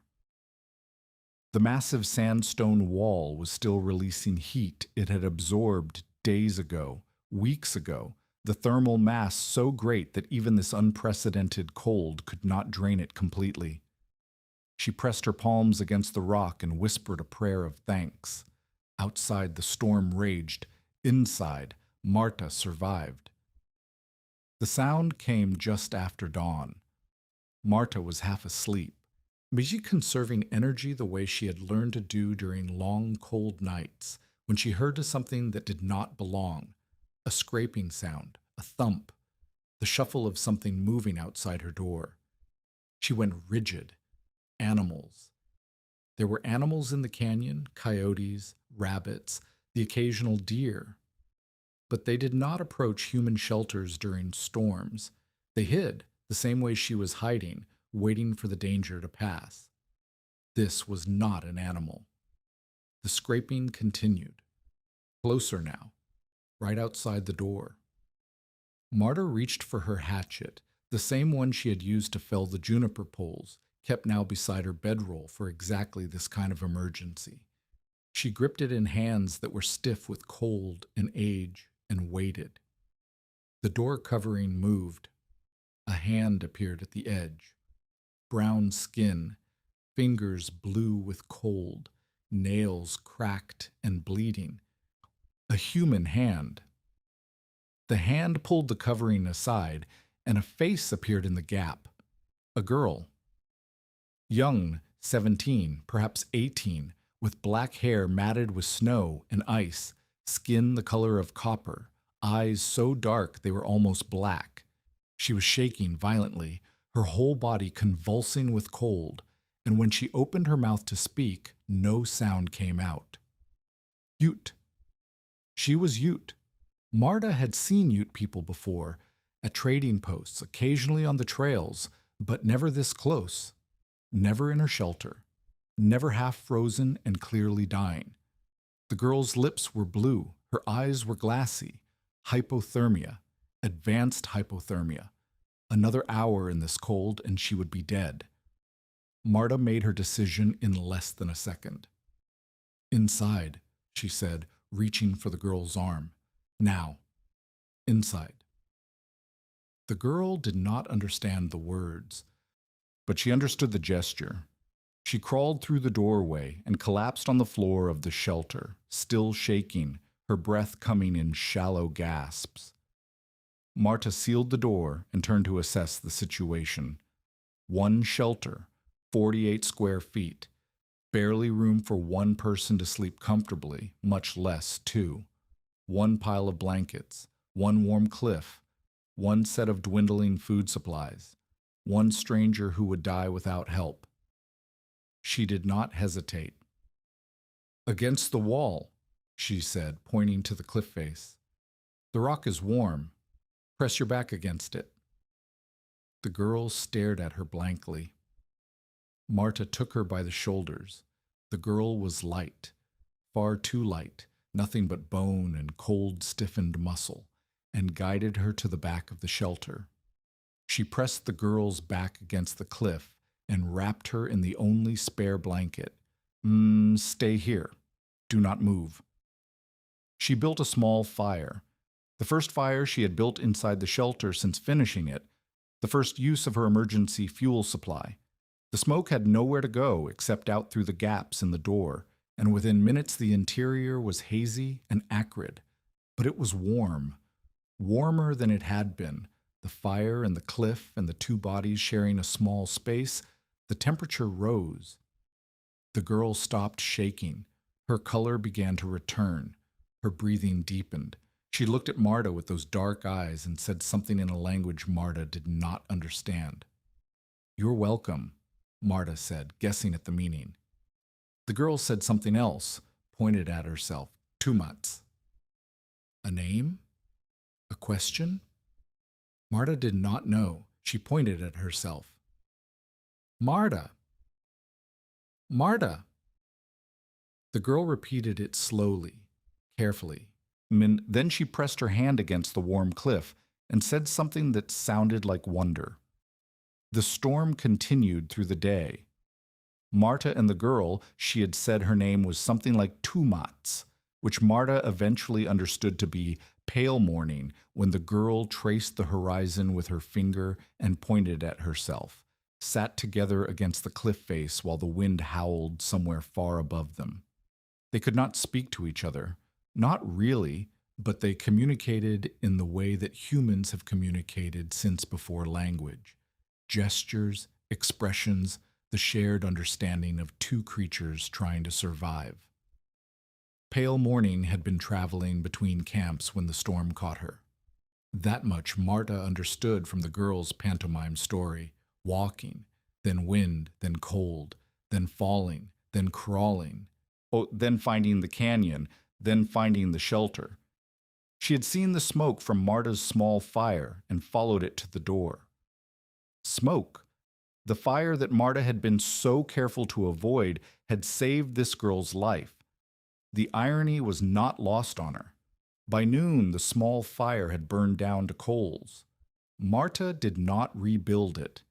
The shelter was warm enough now, two bodies generating heat, the cliff still radiating, the sealed walls trapping everything inside. She checked the temperature by feel, perhaps 35 degrees. Cold, but not dangerous. Outside, the temperature was something she did not want to imagine. Pale Morning slept. Her body had endured enormous stress, the cold, the hypothermia, the desperate crawl through the storm, and now it was demanding rest. Marta let her sleep, watching the rise and fall of the girl's chest beneath the blanket, reassuring herself that breathing continued. She thought about Eric's farmhouse in the valley, 3 miles away, exposed to the full force of the wind, a timber frame house with a stone chimney and glass windows and all the proper features of civilized shelter. How was it faring? She thought about Silas Crandall's cabin, about Ingrid's ranch, about all the structures built by all the settlers who had looked at her pile of rocks and called it a grave. Were they warm tonight? Were they safe? Or were they huddled in root cellars, burning furniture, wondering if they would see morning? The storm peaked on the night of January 9th. Marta knew it was peaking because the sound changed. The distant roar that had been constant since midnight grew louder, closer, more immediate. The wind had found a way deeper into the canyon, not all the way to the floor, not all the way to the shelter, but close enough that she could hear its voice more clearly. It sounded angry. It sounded like something alive and malevolent, something that wanted to tear the world apart. The temperature inside the shelter dropped. She felt it happening, the gradual seepage of cold through the walls, through the gaps the wind was finding, through the door that bulged and strained against its lashings. The 35 degrees she had estimated at noon was now 30, perhaps 28. Still survivable, still warmer than outside, but dropping. Pale Morning stirred, awakened by the cold or the noise or both. She looked at Marta with wide eyes and said something urgent in her language. Marta did not understand the words, but she understood the tone. Fear. The walls will hold, she said, knowing the girl could not understand her. The cliff will hold. We will be warm enough. She was not sure she believed it. She built up the fire again. Not much. She was running low on fuel, but enough to add a few degrees to the interior. The smoke thickened. The air grew harder to breathe, but the temperature stabilized. 29 degrees inside, minus 32 outside, she guessed. Maybe colder. She had no way to know for certain. A 60-degree differential. The cliff was performing a miracle, but miracles have limits. The worst moment came at 3 in the morning. Marta was dozing, her back pressed against the cliff, when she heard a sound that made her blood freeze. A crack. Not the crack of ice or the crack of wind, but the crack of stone. She sat bolt upright. Pale Morning was awake too, staring at the walls with terror in her eyes. The sound came again, louder this time, closer. Marta grabbed her hatchet and moved toward the front wall, where the sound seemed to be originating. In the dim light of the dying fire, she could see nothing wrong. The stones were in place. The clay was holding. But something was wrong. She could feel it. And then she saw it. One of the roof poles, the third from the left, the one she had been most worried about during construction because the fit against the cliff was not quite right, had shifted. Not much, perhaps an inch, but an inch was enough. The weight of snow accumulating on the roof was pushing down. The cold was causing the wood to contract. The pole was slipping. If it slipped another inch, the whole roof might come down. Marta grabbed the pole with both hands and pushed. Her arthritic fingers screamed. Her shoulders burned. The pole did not move. She pushed harder, put her whole weight into it. Still nothing. Pale morning was beside her suddenly, adding her strength to Marta's. Two women, one old and one young, pushing against a juniper pole in the middle of a storm that was trying to kill them. The pole shifted, not back into place, but further out. "No," Marta gasped. "No, no, no." And then she felt it. The cliff at her back, the warmth radiating from it even now, even in the depths of this frozen hell. "The wedge," she said aloud, remembering. She had driven an iron spike into the crack where the pole met the cliff, a backup support in case exactly this happened. The spike was still there. The pole was slipping against it, not around it. She scrambled to the back of the shelter and found the spike. It had shifted too, loosened by the same forces that were shifting the pole. She grabbed a stone from the floor and hammered it deeper into the crack, blow after blow, her hands numb and her arms aching. The spike held. The pole stopped moving. The roof creaked, groaned, and settled into a new position, not quite right, not quite safe, but stable enough to last the night. Marta slumped against the cliff, breathing hard. Pale morning said something that sounded like a prayer. Dawn came gray and silent.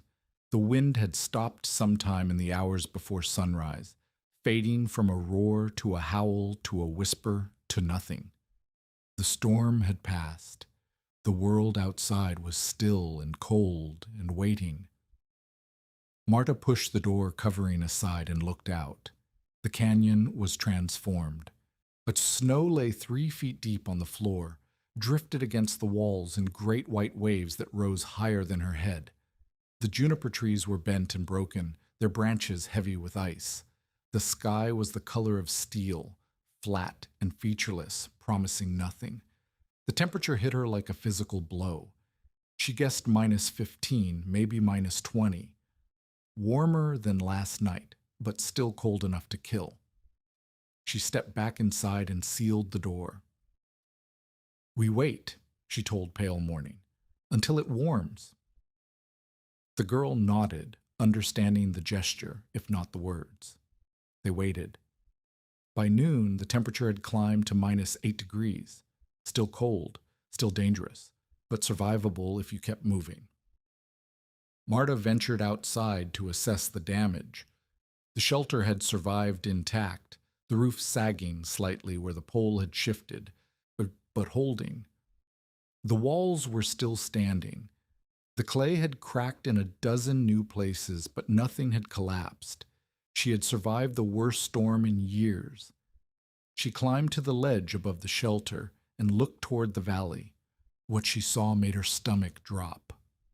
3 miles away, where Eric's farmhouse should have been standing, there was nothing, no roof, no walls, just a skeleton of broken timbers pointing at the sky like the ribs of a dead animal. The storm had destroyed it. She stood there for a long moment, staring at the wreckage. Her son's house, the house she had helped build years ago when Eric was young and still listened to his parents. The house where her grandchildren lived, where she was supposed to have spent her declining years in a small room under someone else's authority. Gone. She thought about climbing down into the valley to check on them, to make sure they were alive, But the snow was too deep, the trail too treacherous, and she was too weak. She would not make it halfway before she collapsed. And what would she do if she got there? What help could she offer that they did not already have? Neighbors, community, resources that a widow in a canyon could not match. No, she would stay here. She would wait for news. She climbed back down to the shelter and told Pale Morning what she had seen. The girl did not understand the words, but she understood Marta's expression. She reached out and touched Marta's arm, a gesture of comfort that transcended language. Pale Morning left on the morning of January 11th. The temperature had climbed to 5 degrees above zero, warm enough for travel if you moved quickly and knew where you were going. The girl had been watching the sky since yesterday, tracking the sun, orienting herself by markers Marta could not see. Her people would be looking for her. She needed to go home. Marta gave her what food she could spare, a handful of dried venison, some cornmeal wrapped in a scrap of cloth. Pale Morning received it with a solemnity that suggested she understood the sacrifice. Then she did something Marta did not expect. She reached into the leather pouch at her waist and pulled out a small beaded bag. She pressed it into Marta's hands and said something in her language, something that sounded formal, ceremonial, weighted with meaning Marta could not grasp. Then she touched her chest, touched Marta's chest, and spoke a single word. While Marta did not know what the word meant, but she understood it anyway. Gratitude, kinship, something deeper than either. Pale Morning turned and walked up the canyon trail, her footsteps punching through the crusted snow. Marta watched until she disappeared over the rim. Then she opened the beaded bag. Inside were dried juniper berries. Sacred to the Ute, she had heard, a gift of significance. She closed the bag and held it against her chest. News came 3 days later.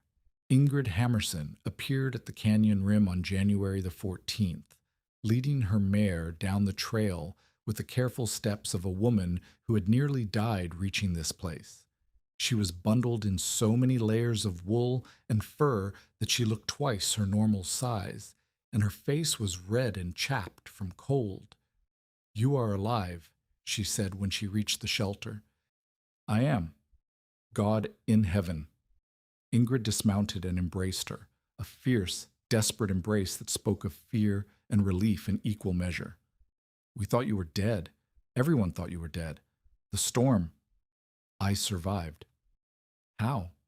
"The temperatures," Silas said, 30 below. "Maybe colder." The cliff held.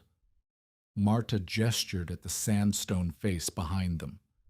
The rock held heat, just like I said it would. Ingrid stared at the shelter, at the sagging roof and the cracked clay and the rough stone walls that had somehow stood against the worst winter storm in memory. "Eric's house is gone," she said finally. "I saw.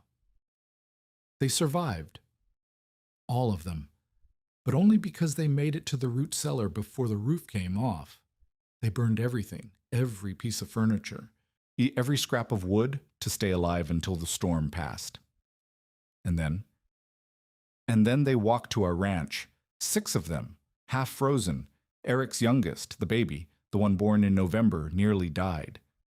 Ingrid's voice caught. "She is alive, but it was close, very close." Marta closed her eyes. Her grandchild, a baby she had never held, born to a son who had disowned her. "Is she well now?" "She will be. The doctor from Bluff came yesterday. He says she will recover fully." "Good."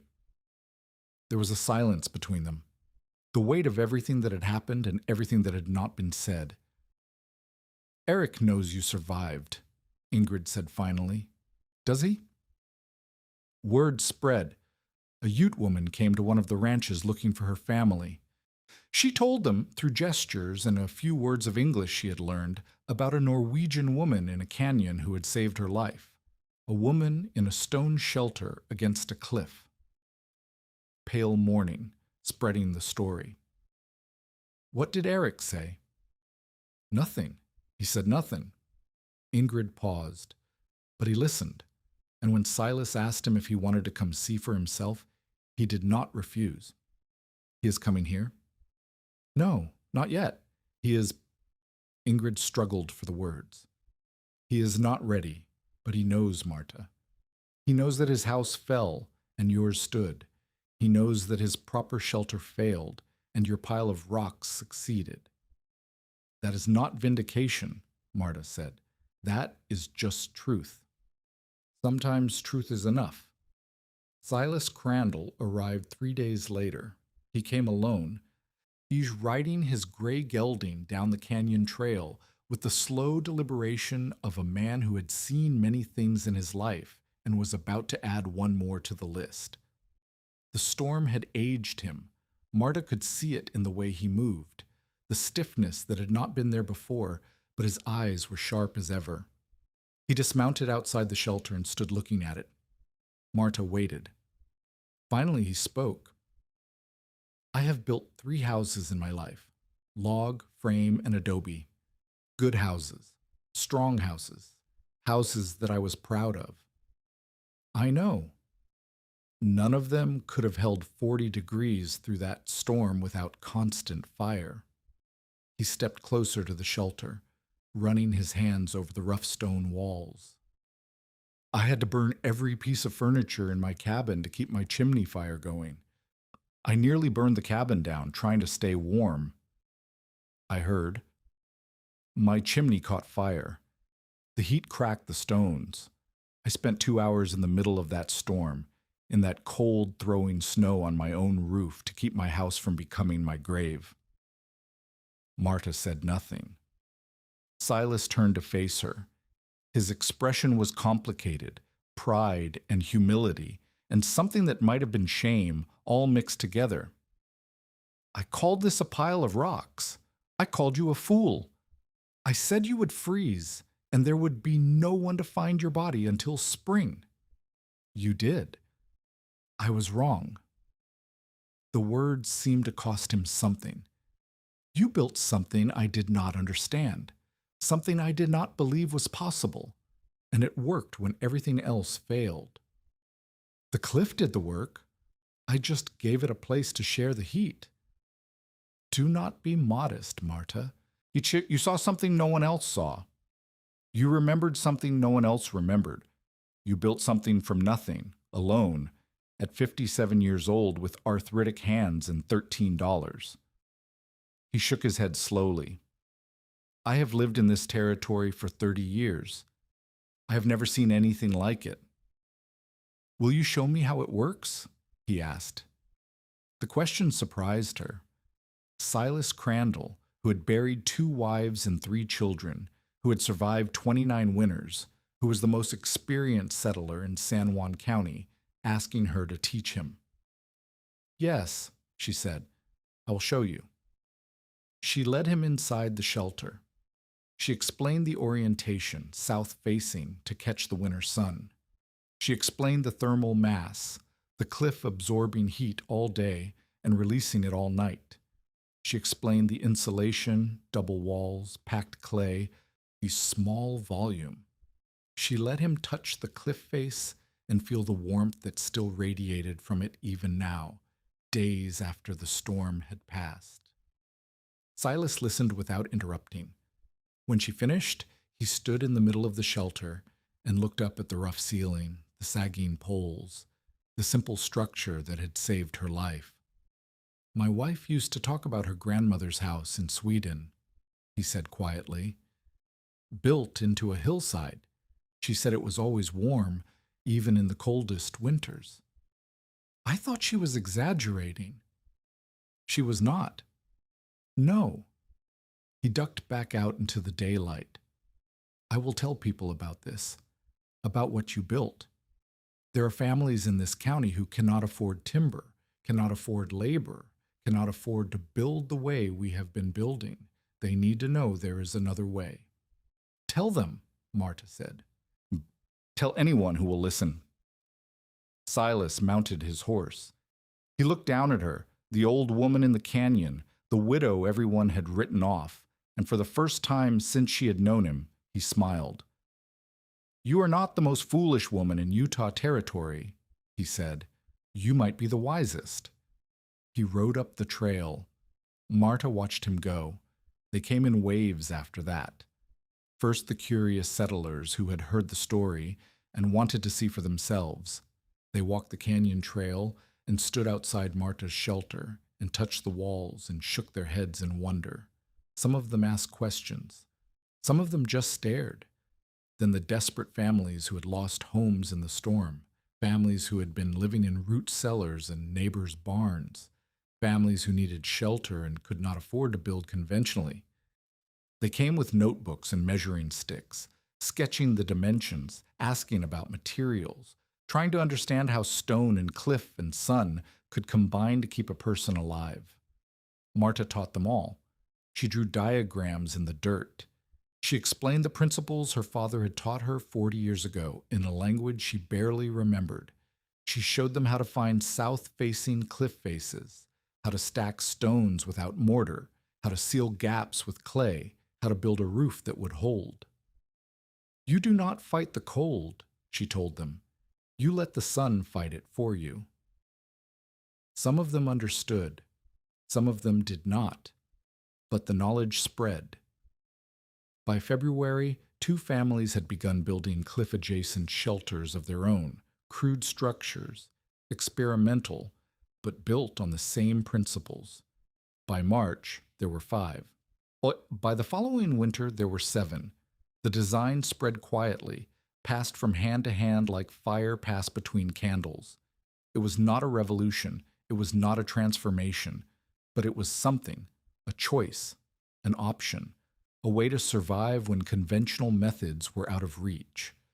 Marta charged nothing for her knowledge.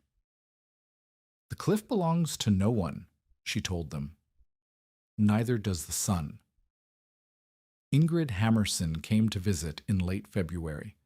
The weather had warmed, temperatures above freezing most days, the snow melting into mud, and the trail to the canyon was passable again. Ingrid brought food and news and a request that surprised Marta. "My husband wants to build a shelter for our cattle," she said. "Against the south face of the mesa near our ranch. He lost 40 head in the storm. He says if the cattle had somewhere warm to shelter, they might have survived." "They might have. Will you show him how?" Marta considered it. She was tired, more tired than she had ever been in her life, and the thought of climbing out of this canyon to teach a rancher about thermal mass was exhausting. But Ingrid had sent her sons to help with the roof. Ingrid had brought food when Marta was starving. Ingrid had believed in her, not fully, not completely, but enough. "Yes," she said, "I will show him." Ingrid smiled. "He said he would pay you." "I do not want payment." "He said you would say that. He said to tell you that the payment is not for the knowledge, it is for the time away from your own shelter." She paused. "He also said you are welcome to stay with us until spring, if you want." "I do not want. I told him you would say that too." They sat together in the shelter, backs against the warm cliff, and shared a meal of bread and cheese that Ingrid had brought. The silence between them was comfortable now, the silence of 2 women who had survived something together and did not need words to acknowledge it.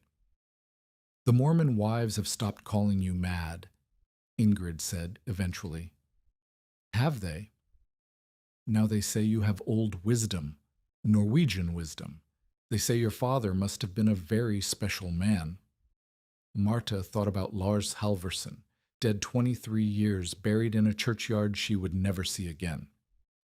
"He was," she said. "He taught me that stone remembers the sun." Eric's wife came in March. Marta was outside the shelter, repacking clay into gaps that had opened during the spring thaw, when she saw a figure descending the canyon trail. A woman, walking alone, picking her way carefully over the slick rocks. She recognized Anna before she was halfway down. Her daughter-in-law. The woman Eric had married against Marta's unspoken objection, the woman who had run the household that Marta was not welcome in. Marta kept working. She did not stop as Anna approached. "Marta," Anna's voice was uncertain. I came to see your shelter." "Did Eric send you?" "No. He does not know I am here." Marta set down her trowel and looked at her daughter-in-law. Anna was thinner than she had been. The winter had been hard on everyone, and there were circles under her eyes that spoke of sleepless nights. "Your baby," Marta said. "She recovered?" "Yes, fully.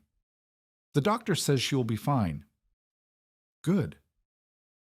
Anna looked at the shelter, at the rough stone walls and the earthen roof and the door made of juniper and hide. Her expression was difficult to read. "They said you saved a Ute woman. During the storm." "I did." "Why?" It was a strange question, or perhaps it was the only question that mattered. "Because she was freezing," Marta said, "and I had warmth to share." Anna was quiet for a long moment.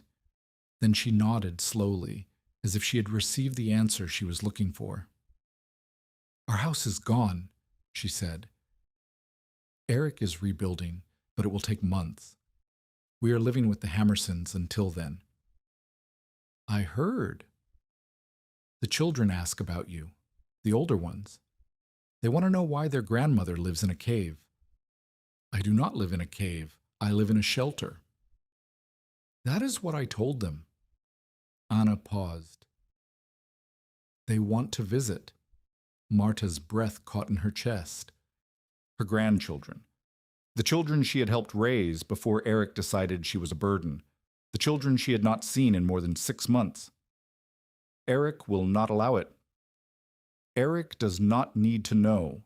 Not right away." Anna met her eyes. He is not the man he was, Marta. The storm broke something in him. He thought he had done everything right, the proper house, the proper farm, the proper arrangements for his family, and it all came apart in one night. He watched his roof fly away. He watched his children shivering in the root cellar. He watched everything he built become nothing. And he knows your shelter stood. He knows you survived when he nearly did not.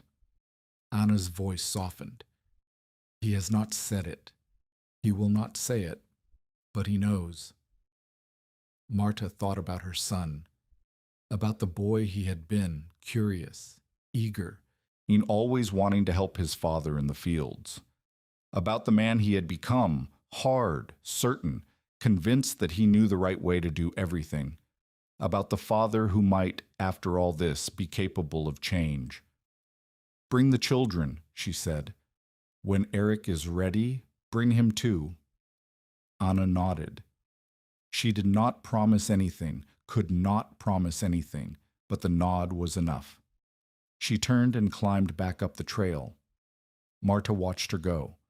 Then she picked up her trowel and went back to repacking clay. Spring came slowly to the canyon. The snow melted. The creek began to run again, a trickle at first, then a steady flow of water that filled Marta's basin and made the seep spring almost unnecessary. Wildflowers appeared on the slopes above, yellow and purple and white, blooming in defiance of the winter that had tried to kill everything. Marta's shelter had survived. She had survived. But she was tired, bone tired, soul tired, the kind of tired that does not go away with sleep, that settles into the marrow and becomes part of who you are. She was 58 years old now. Her birthday had passed sometime in January, unmarked and uncelebrated, and she felt every one of those years in her joints, her muscles, her eyes that could no longer see clearly without bright light. She had proven something. She had survived something. But survival was not the same as living, and she was beginning to understand the difference. By the winter of 1888, 7 cliff-adjacent stone shelters existed in San Juan County. All of them had been built by families who learned the method from Marta. All of them followed the same principles: south-facing cliff, dry stacked stone, no small volume, thermal mass. Some were larger than Marta's original. Some were smaller.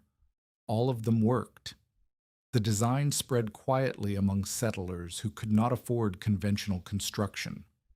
It was not a fashion or a movement. It was simply knowledge, passed from person to person, adapting to local conditions and individual needs. A variation called the Kneeland shelter appeared in neighboring Wayne County by 1890. Another version, built partially underground with only the south-facing wall exposed, emerged in Iron County the same year. Marta charged nothing for her knowledge. She asked nothing in return. "The cliff belongs to no one," she told everyone who asked. "Neither does the sun." The knowledge moved from hand to hand like fire passed between candles. Marta Nyland lived in her canyon shelter for 9 more winters. Each year was harder than the last. Her eyesight deteriorated until she could barely see the trail in dim light. Her hands curled further with arthritis until some days she could not grip a stone. Her stamina faded until a walk to the canyon rim left her exhausted for hours. But she stayed. She stayed because the shelter was hers, built by her own hands, belonging to no one but herself. She stayed because every night she pressed her back against the warm cliff and felt her father's gift keeping her alive. In the spring of 1892, she finally accepted Ingrid Hammerson's offer of a room. Not because the shelter failed. It never failed. Even in the worst winters after that first terrible storm, it held heat and held her safe. She left because her eyes failed. Dura because she could no longer safely navigate the canyon trail. Because a fall on those slick rocks would mean a broken hip, and a broken hip would mean death. And she had not survived this long to die from something so ordinary. "The shelter will still be here," Ingrid told her as they climbed the trail together for the last time. "You can visit whenever you want." "I know. Maybe your grandchildren can use it. Eric's oldest is almost old enough to go camping on his own." "Maybe." She did not visit again. The trail was too dangerous and she was too old. But she thought about the shelter often, the stone walls she had stacked one by one, the cliff that had saved her life, the small space where she had weathered the worst storm in memory. She thought about pale morning, with the Ute woman who had crawled out of a blizzard and into her arms. She still had the beaded bag with the juniper berries.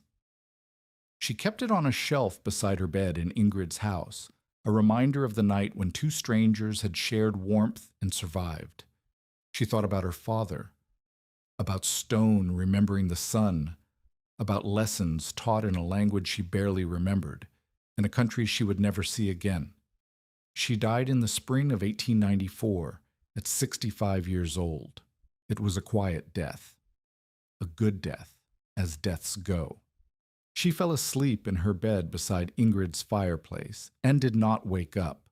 The doctor said her heart simply stopped, worn out like the rest of her, after decades of work and worry and survival. Ingrid buried her in the churchyard in Bluff, next to a plot reserved for Björn's remains, which had never been moved from their original grave in the valley. The headstone read, Marta Elise Nylund, 1829 to 1894. She built with stone and sun. Eric came to the funeral. He did not speak. He stood at the back of the small crowd and watched the coffin lowered into the ground, and when it was done, he walked away without a word. But he came. After everything, he came. The shelter in Cottonwood Canyon stood for another 40 years. Settlers used it occasionally, hunters, travelers, families passing through. Each winter, someone would repair the clay and check the roof and make sure the structure was sound. It became a landmark, a curiosity, a story that old-timers told to newcomers who did not believe that anyone could survive a Utah winter in a pile of rocks. In 1934, a flash flood tore through the canyon and undercut the foundation. The walls collapsed. The roof caved in. Within a year, there was nothing left but a pile of rubble at the base of a south-facing cliff. But the cliff still stands. The sandstone face that Marta pressed her back against still rises 200 feet above the canyon floor. It still absorbs the sun all day and releases the heat all night. It still remembers. January 9th, 1887. The temperature dropped 40 degrees in 3 hours. Wind tore across the valley at 70 miles per hour, ripping roofs from houses and driving snow horizontal across the frozen ground. 3 settlers died that night. 2 more died of burns from fires that blazed out of control. Silas Crandall, who had survived 29 Utah winters and buried 2 wives to the cold, Bark had told Marta plainly, "A woman alone cannot build shelter from bare rock. You will freeze and there will be no one to find your body until spring." Spring came. Marta was alive. The bare rock had held heat that timber could not hold. Her shelter stood long after the storm passed. Stone walls against a stone cliff, a door facing south toward the sun. Inside, warmth borrowed from yesterday, stored for tonight. A 57-year-old woman with arthritic hands and $13, proving that sometimes the old ways are not old at all. They had given her barren rock. She had found the sun still loved it,